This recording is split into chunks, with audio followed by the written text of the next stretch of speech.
মোংলা বন্দরে শ্রমিক কর্মচারীদের মাঝে ঈদ সামগ্রী বিতরণ করা হয়েছে।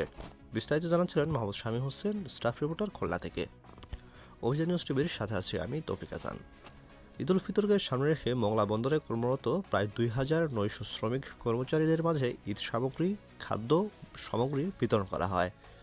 সোমবার ২৪ মার্চ সকাল থেকে বিকেলে ৪টা পর্যন্ত এই খাদ্য সামগ্রী বিতরণ করা হয়। মোংলা বন্দর শ্রমিক কর্মচারী সংঘের চত্বরে শ্রমিক কর্মচারীদের মাঝে এ সামগ্রী বিতরণ করেন বন্দর ব্যবহারকারী ও শ্রমিক নেতারা।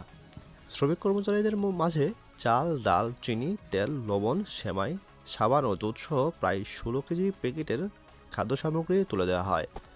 শ্রমিক কর্মচারীদের উদ্দেশ্যে শ্রমিক নেতারা বলেন, মানবিক বিপর্যয়ে মোংলা বন্দরে কর্মরত শ্রমিক কর্মচারীদের পাশে রয়েছে মোংলা বন্দর কর্তৃপক্ষ।